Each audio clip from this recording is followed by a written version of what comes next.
desobediência tem um preço, ela conta que no final do filho pródigo, me fez lembrar um pouquinho do que aconteceu com Jonas. Deus deu a determinação para Jonas, e Jonas seguiu um caminho diferenciado, e sempre tem o preço da desobediência.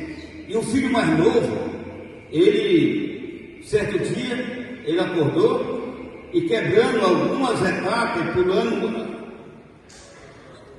alguns segmentos da vida natural, da vida do filho dentro de casa. Ele quebrou esse protocolo que todo jovem precisa passar. E ele foi lá e falou: olha, eu quero a minha herança. Eu quero a minha herança, eu não posso ficar sem a minha herança. E os especialistas dividem em 4 partes a vida do filho pródigo. Ele divide assim: a primeira parte, meus irmãos, o pródigo,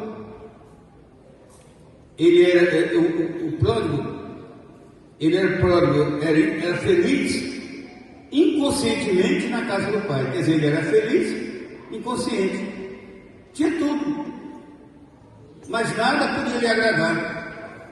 E a segunda etapa ali, o pródigo, infeliz no banquete da vida que a vida proporcionou para ele. Mas ele era infeliz, ele pensava que era feliz, mas era infeliz, porque estava no pecado. O pecado nunca deixa a alma feliz. Todo pecado, a princípio ele é bom, mas ele gera um gosto amargo, de tristeza e angústia.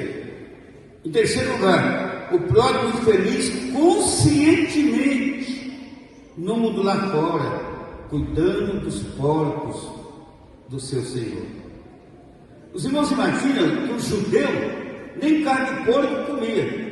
E agora, qual é o castigo que Deus estava dando para aquele moço? Ele tinha que cuidar de porcos. E o que mais me chamou a atenção é que ele queria comer a comidinha que os porcos comeram. Não foi o que ele comeu.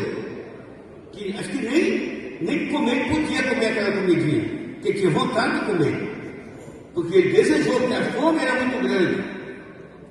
Às vezes a gente chega em casa 1h da tarde, estou morrendo de fome, mas é uma palavra, se você pensar, nunca devia falar, estou morrendo de fome, porque morrendo de fome é quando a pessoa passa 5, 6, 7, 8 dias sem comer. Aí pode dizer que está morrendo de fome, mas ninguém está morrendo de fome porque sai de manhã de casa e chega ao meio-dia, ou 1h da tarde, ou o filho chega, ou o marido, ou mãe, o esposo, quem tem para comer aí? Porque eu estou morrendo de...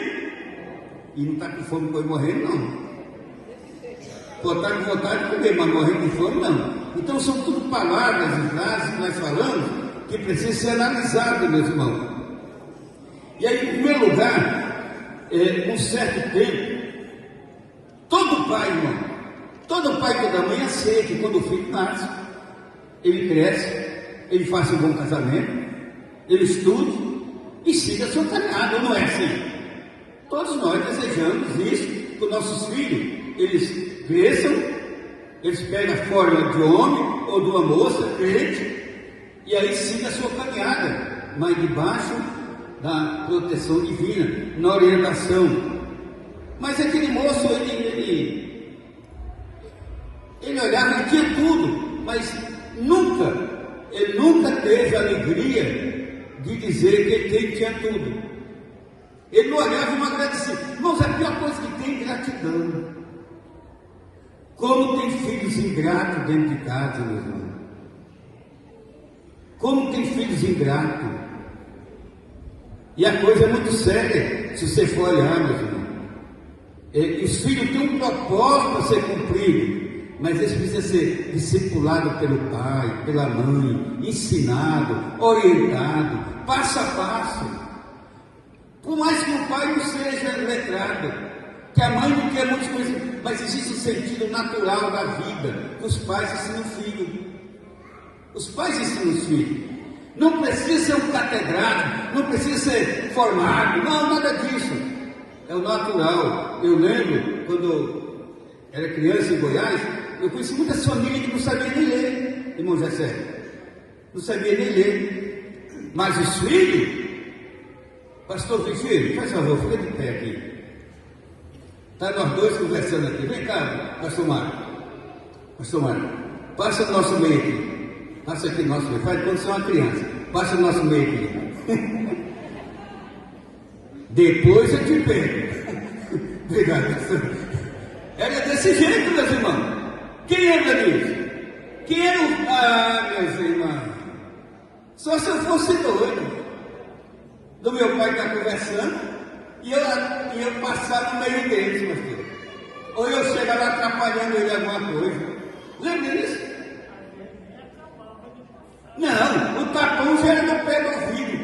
Meus irmãos, nós estamos aqui são vivos.